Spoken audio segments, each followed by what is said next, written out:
morning from the beautiful Moustail Landing State Park located along the banks of the flowing Tennessee River, which is behind me. I spent the night here last night camping with two of my children, and so we're going to show you all around the park today, all the stuff to do. There's not a million things to do, but I don't think that's kind of the reason for this park. This park is for anyone who wants to get away from noise and come out in God's creation where it's quiet and beautiful and not be around a ton of people. And so if that's your thing, you're gonna love today's park. So again, we'll show you all around the park today, show you everything to do, show you everything that the park has to offer, and then stick to the end where I'll give it a score between 0 and 100, and you can kind of compare to where it lines up with other state parks here in the state of Tennessee. God bless you and enjoy today's video.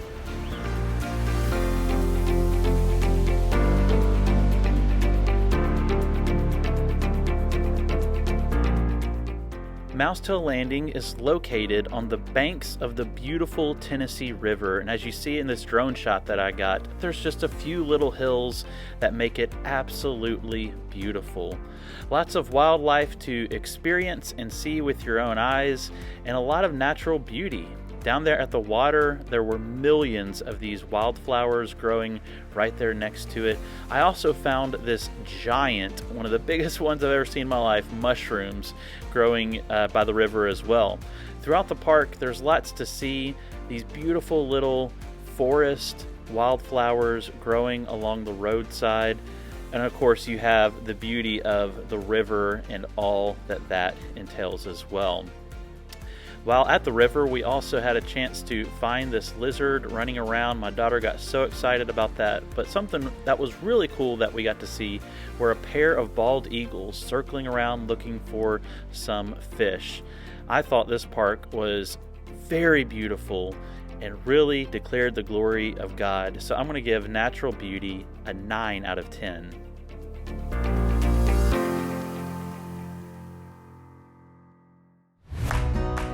So you can see from this drone shot that I got that the campground is very well laid out. It runs alongside the main road with the sites pretty much on one side of the road.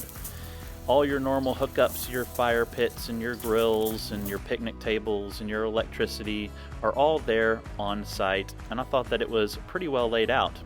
Also, down at the Tennessee River, there was primitive camping, which I really couldn't get a great shot of because there were people camping there and I didn't want to be creeping up on them. But something that was really cool are these backcountry sites. I mean, look at the views that you get of the Tennessee River. Absolutely spectacular. And so one of my subscribers gave me these pictures, which was great, so thank you for that. But part of the road around the park is gravel and a little rough. But generally speaking, everything was well laid out, and due to the diversity of camping options, I'm going to give campsite layout and roads an 8 out of 10.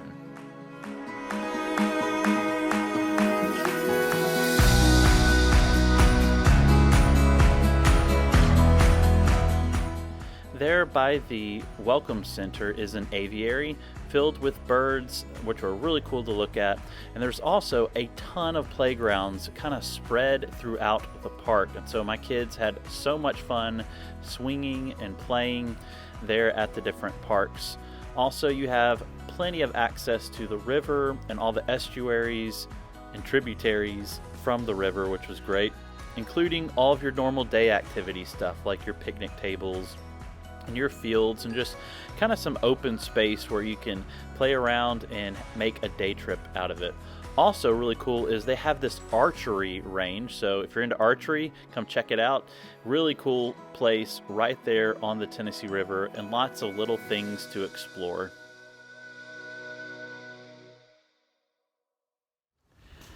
I have been to a lot of picnic table pavilions here in the state of Tennessee at the state parks, and this is by far the nicest one that I've seen yet. It appears brand new. All the tables and everything is new. Around the edge is this netting, and so bugs can't get in. It's right here, down here by the water, so you have a view of the lake. You also have a view of a brand new park over here for the kids to play at. And then they also have a fireplace and a charcoal grill. There's your charcoal grill. Ooh. Someone grilled here today because those are still a little warm. And the fireplace, yeah, just super nice. There's a volleyball court over here, restrooms. If you want to have a really cool place to hang out just for the day, come on down here.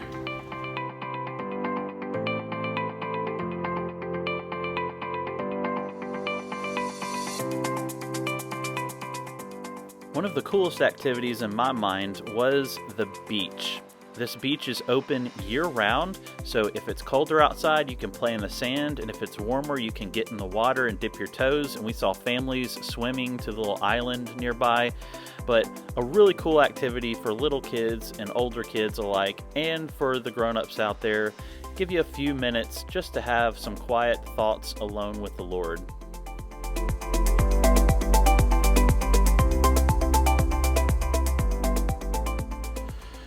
So when it comes to the activities category of these reviews, it is a little bit subjective because there's not a whole lot to do here. There's playgrounds and there's some stuff to do on the water and everything, but not a whole lot of extra activities. However, to some people, that's exactly what they want.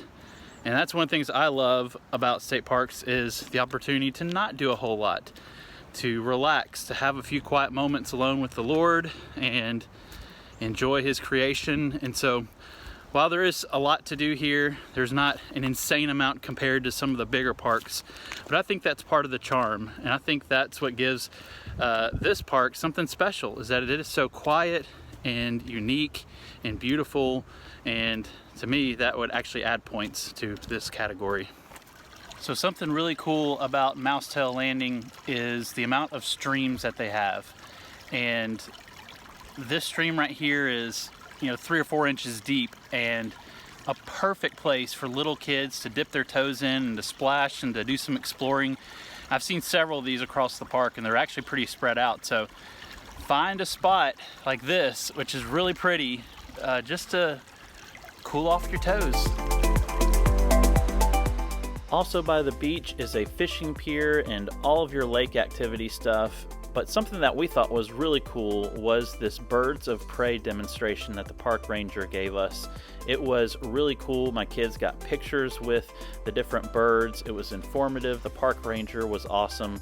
And that was a fun activity that we were able to do there on the weekend. And of course, I had to find a really cool spot to take Truman on a cool scooter ride. So plenty to do for everyone in the family. I'm going to give activities a 17 out of 20.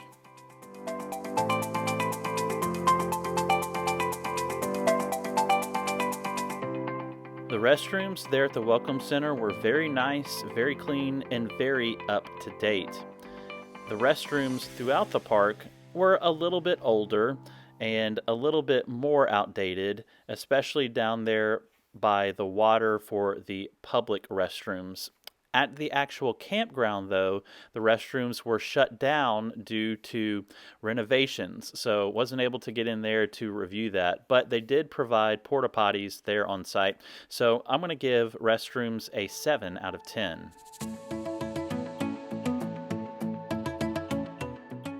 While the drive to the park was very pretty, it is off the beaten path and you're not close to any major city. I guess Jackson would be the closest city, but I'm going to give drivability a 5 out of 10.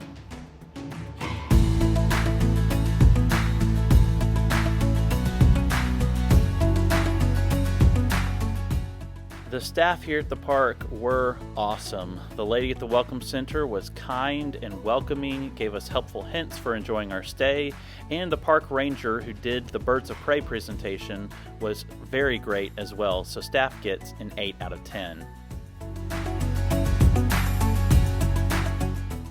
I really love that Rivian has put charging stations for EVs at every Tennessee state park. It really opens up the doors for every type of commuter to come and enjoy a stay there at the park. Also, there at the Welcome Center, they had all of your normal knickknacks and souvenirs, as well as some snacks, which is pretty unique.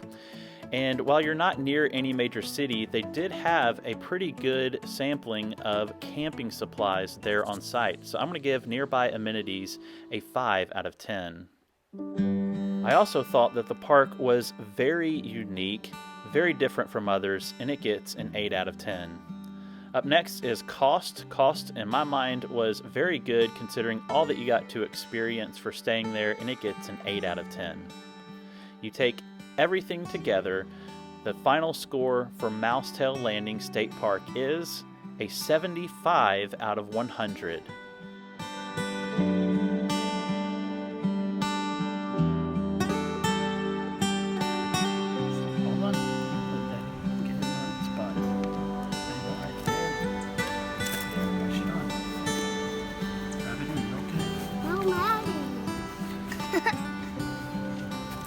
On to the next adventure, right, Truman? Yeah. Yeah. Hey, thank you so much for watching today's video. If you want to see more about this Tennessee State Park, then click on the link that's popping up right now for my deep dive, where I go into a lot more about all that the park has to offer. And please like and subscribe so you don't miss a single state park video as we visit all 57 here in the state of Tennessee.